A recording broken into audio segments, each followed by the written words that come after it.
Bonjour à tous, nous voilà repartis pour une nouvelle journée dans mon assiette. On passe comme d'habitude directement au déjeuner. Ce jour-là, j'avais envie de boboon. Donc pour gagner du temps et faciliter la tâche, j'ai acheté des samosas et des nems aux légumes chez Picard, ainsi que des edamame.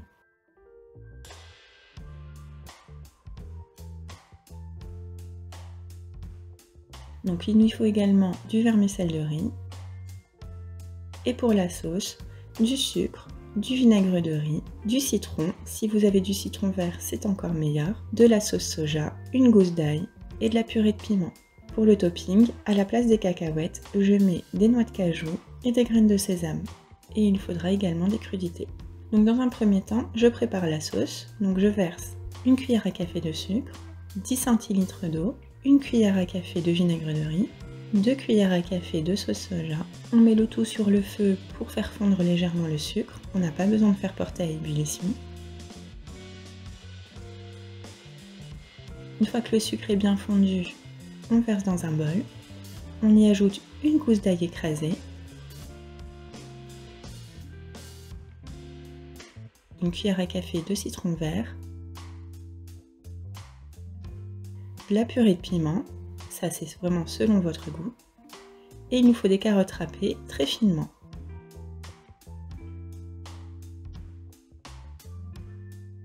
On laisse refroidir et reposer pendant qu'on prépare le reste. Donc bien entendu, on met les nems et les samosas au four. En parallèle, on fait revenir les edamame. Donc là, je les ai mis directement dans la poêle avec la sauce qui les accompagne. Et j'ai rajouté également des pois gourmands. On fait bouillir de l'eau, on sale et on rajoute nos vermicelles.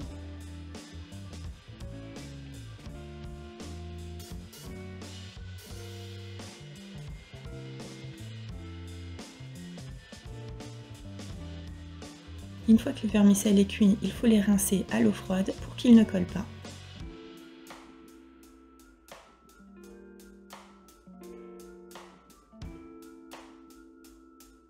On coupe en petits morceaux les noix de cajou et également des feuilles de menthe et de coriandre.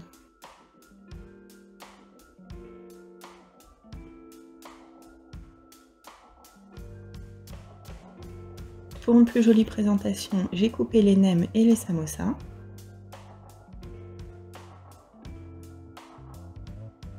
Donc il ne reste plus qu'à servir. Dans le fond d'un bol, on met des feuilles de salade, les vermicelles de riz, je vous rappelle qu'il faut bien les rincer à l'eau froide pour qu'ils ne collent pas, les edamame et les pois gourmands cuits, les crudités, les samosas et les nems, les noix de cajou, les feuilles de coriandre et de menthe et les graines de sésame. On rajoute la sauce à côté, pas de dessert avec ce plat bien consistant et on passe directement au goûter. Pour le goûter, je n'avais pas très faim, mais j'avais envie de fraîcheur, donc je me suis préparé un smoothie. Pour celui-ci, j'ai mis un fond de myrtille surgelé, une banane, une grosse poignée de feuilles d'épinards, du lait d'amande, du citron vert et du gingembre frais.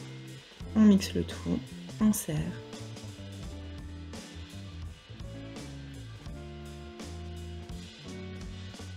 À ne pas vouloir utiliser de paille, voilà à quoi on ressemble après avoir bu un smoothie.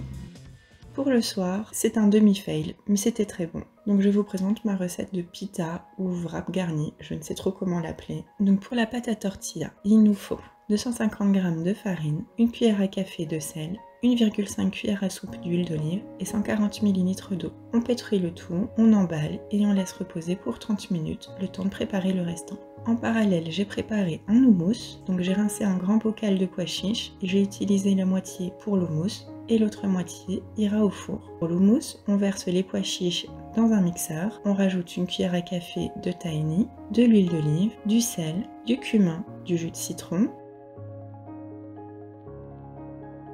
de la coriandre, du persil, une gousse d'ail et du piment selon votre goût. On mixe le tout. Si vous voyez que ce n'est pas assez crémeux, vous pouvez soit rajouter de l'huile d'olive, soit un yaourt ou encore un filet d'eau. À côté, j'ai également préparé un cream cheese. Donc j'avais laissé goûter la veille au soir 3 yaourts soja nature. J'y rajoute du sel, du poivre, du paprika doux, de l'ail semoule, une petite échalote, des ciboulettes,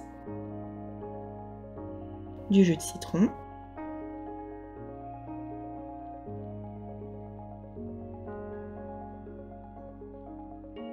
J'ai préparé également une patate douce, on la coupe grossièrement en forme de potatoes.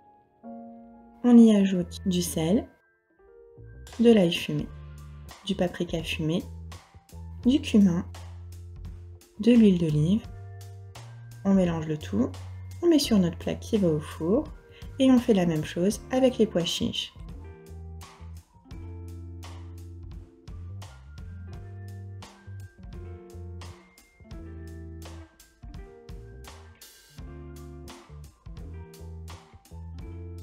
Et on enfourne pour 15 minutes à 210 degrés. Donc j'ai également préparé des crudités, donc des jeunes pousses d'épinards, des radis, carottes râpées, graines germées, concombres, champignons, tomates et poivrons marinés. Une fois les 30 minutes passées, on étale la pâte. Donc on la travaille légèrement et on la refarine pour qu'elle ne colle pas du tout. On la divise en 4 pâtons.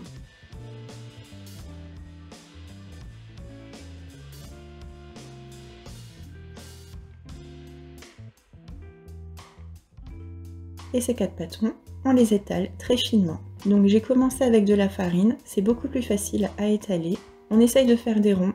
Je suis pas très bonne en rond, ça se voit. Donc l'astuce, c'est de faire un coup de rouleau vers le haut, vers le bas et tourner d'un quart. Mais non, je suis vraiment pas faite pour faire des formes classiques. Je n'y arrive pas.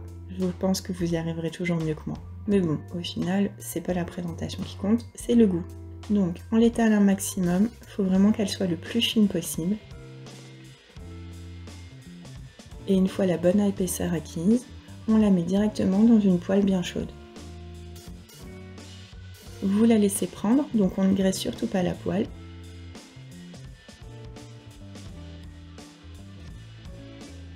Dès que vous voyez que des petites bulles commencent à se former, vous pouvez la retourner.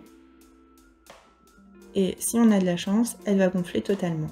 Je vous avoue que sur mes 4, il n'y en a qu'une seule qui a gonflé parfaitement, malheureusement. Donc c'était une première, j'avais envie de tester. Le goût était bon, mais ça n'a pas gonflé. Je ne sais pas encore pourquoi, mais j'y travaillerai pour les prochaines fois. Donc en attendant la cuisson des autres et de me les servir, vous les placez soit entre 2 assiettes, soit dans un torchon, ou alors vous faites comme moi, vous mettez votre couvercle dessus.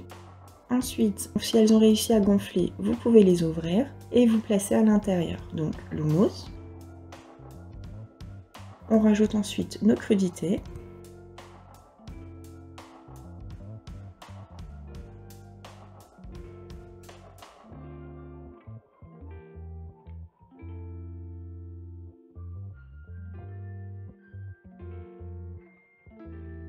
On n'oublie pas de rajouter les pois chiches grillés au four et on tartine également de cream cheese.